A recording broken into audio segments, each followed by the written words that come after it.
Assalamualaikum. Today let's do buttered noodles. Join me. To our boiling water, we throw our penne pasta 2 cups along with 1 cup of green beans.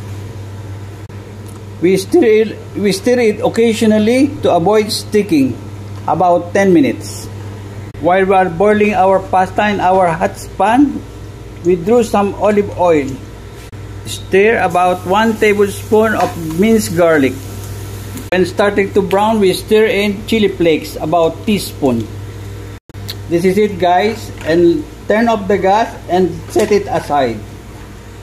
Now let's grate our Grana Padano cheese.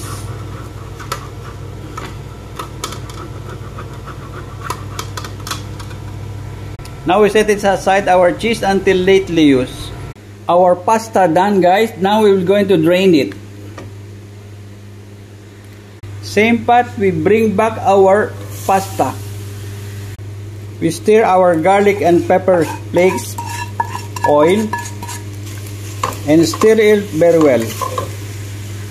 We add about 6 tablespoons of butter. Stir it constantly, guys, for the butter to emulsify. Some salt and black pepper.